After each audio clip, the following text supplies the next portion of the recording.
experiencia con la técnica de SLUF para la construcción acetabular. Bueno, primero, Raúl, agradecerte en mi nombre y en el de la Institución del Trabajo tu amable invitación para estar aquí. Yo les voy a hablar de un tipo de reconstrucción que es controvertida y el primero que reconoce y acepta sus críticas soy yo, y les explicaré por qué. Intentaré explicarles cuáles son, bajo mi punto de vista, los límites de este tipo de cirugía reconstructiva. Esta radiografía quizá ya la han visto más veces, ¿eh?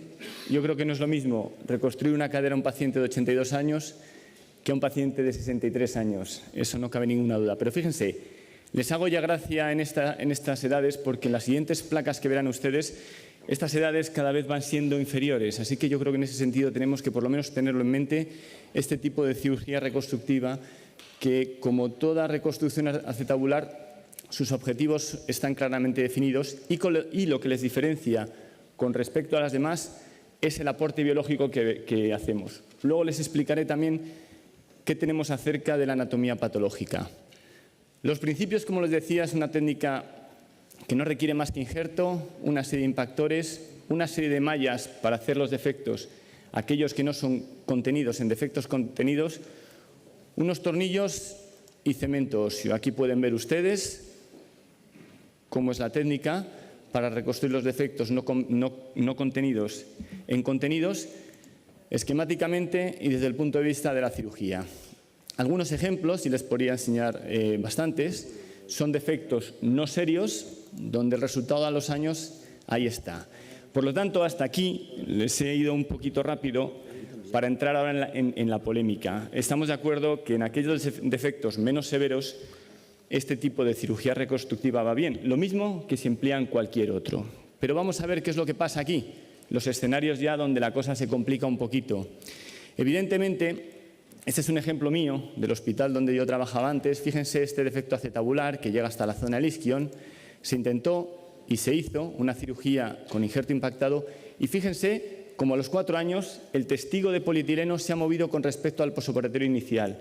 Este paciente no hubo que revisarle, pero lo que tengo claro es que esto no está sólidamente fijo. Y si seguimos revisando la literatura, a colación de este caso que les he comentado, fíjense este artículo publicado en el Hospital Italiano de Buenos Aires por Martín Butaro, donde en un porcentaje importante de defectos, hasta 23, todos ellos defectos severos, en todos hay una movilización de la cúpula del polietileno con respecto al posoperatorio inmediato, pero solamente en 2 de ellos, han tenido que hacer la revisión. Sigue la controversia. Un hospital de Holanda donde dice que en defectos mayores el porcentaje de fracaso de esta cirugía de revisión no es desdeñable. Este es un ejemplo mío, un paciente operado ya hace años, se le hizo una cirugía de reconstrucción, no les puedo enseñar la inmediata. El problema que tuve yo con este enfermo es que el polietileno lo dejé demasiado vertical y al cabo de los años pueden ver ustedes cómo este paciente fracasó. Se hizo la revisión con metal poroso con esta evolución.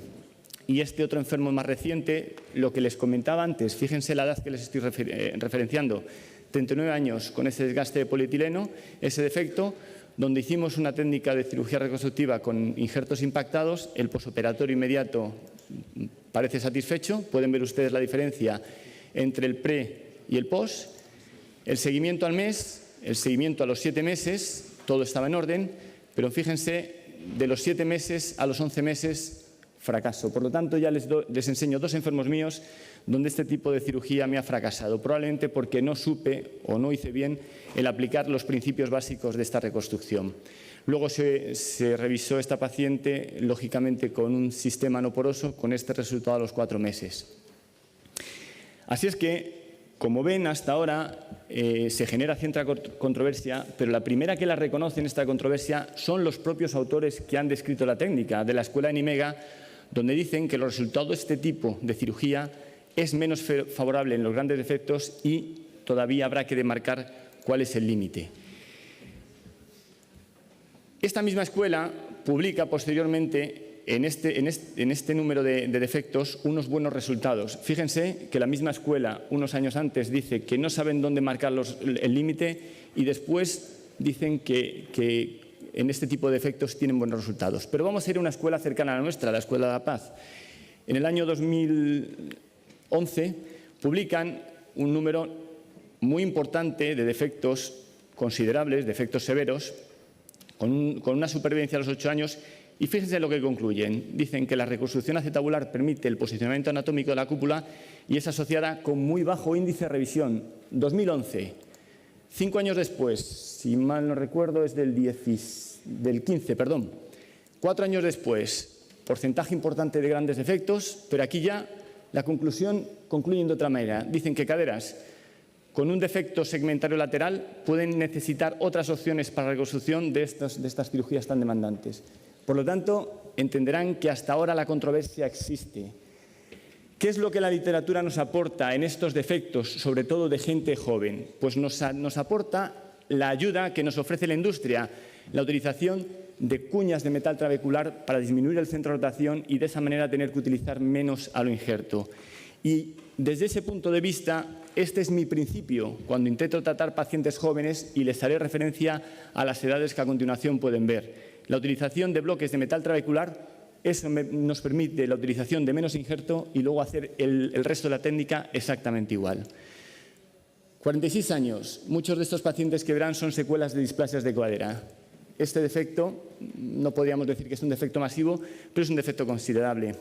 Aquí pueden ver la axial, la cirugía, fotos de la técnica intraoperatoria, cómo se hace la técnica exactamente igual. Colocamos la cuña metal trabecular, colocamos las mallas para hacer el defecto no cavitario en defecto cavitario y a continuación desarrollamos todo igual. Ese es un enfermo, el de más tiempo que llevo seguimiento son 5 años. Aquí pueden ver el control posoperatorio y el control a los 5 años. Más enfermos, y les referencio la edad, 46 años. Son defectos no demasiado grandes, pero son defectos considerables, donde se hizo el mismo gesto, el posoperatorio inmediato y al cabo de los 3 años y medio. Y así les podría enseñar otros cuantos efectos, otros cuantos pacientes, haciendo referencia siempre a la edad. No estamos tratando pacientes de 75 años, que digamos que es lo convencional, sino pacientes en este rango de edad. Lo mismo, posoperatorio inmediato y al cabo de los 3 años. O este otro enfermo, 54 años, un defecto considerable, donde se hizo esto, y en este enfermo ya tuve una complicación que es una luxación, un mes posoperatorio. Y les explico esto por el siguiente caso que les mostraré.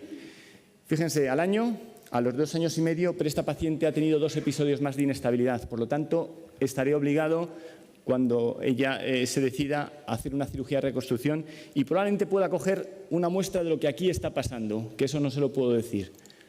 Lo que sí le puedo decir es lo que pasó con este enfermo. Este es un enfermo también operado en el hospital donde trabajaba antes, en Guadalajara. Se hizo esta cirugía de revisión, tuvo 2 episodios de inestabilidad que obligó a hacer la cirugía de revisión. En la cirugía de revisión me di cuenta que coloqué el polietileno demasiado antevertido. Esta es una imagen intraoperatoria, como ven, a los 20 meses de la cirugía. Cómo se retira el plástico, cómo retiramos el cemento, qué lecho nos queda, para después colocar un componente primario. Y aquí lo pueden ver al tiempo de seguimiento. La anatomía patológica, en esa cirugía tomé un cilindro desde lo que es la parte más externa a la parte interna y estos son los resultados que me dieron. Solamente había parte de injerto, digamos, incorporado en la parte más próxima al hueso del paciente. El resto es hueso muerto. Pero si les enseño la histología, ya también hay cierta controversia. Esto es de la escuela de Nimega, como digo, que son los precursores de esta técnica, donde ellos dicen que a los 9 meses hay injerto incluido en una estructura trabecular de nueva formación, pero no saben qué porcentaje de injerto y que casi a los 28 meses hay muy pocos restos de injerto en una nueva estructura de formación. Ahí les dejo. Pero ¿qué pasa en los defectos acetabulares más graves? Fíjese, 56 años, esto es una realidad. Un defecto muy importante donde yo creo, y luego les concluiré, que en mis manos este tipo de cirugía reconstructiva con injerto impactado no sabría hacerlo o al menos no tiene cabida. Les hago referencia a lo mismo, 54 años, revisado con metal trabecular, 56 años, son defectos tan severos que yo creo que este tipo de cirugía reconstructiva está limitada. Se revisó también este enfermo con metal trabecular. Por lo tanto, es una técnica de reconstrucción biológica, no cabe ninguna duda, convierte defectos segmentarios en cavitarios, requiere impactación de injerto por capas. No me cabe también ninguna duda que los excelentes resultados están demostrados en defectos menores, pero que los resultados son mucho menos reproducibles en los graves defectos. Y es una técnica que requiere la aplicación y los cuidados de sus principios. Por eso, en los dos fracasos míos, creo que no hice este último paso que les comento.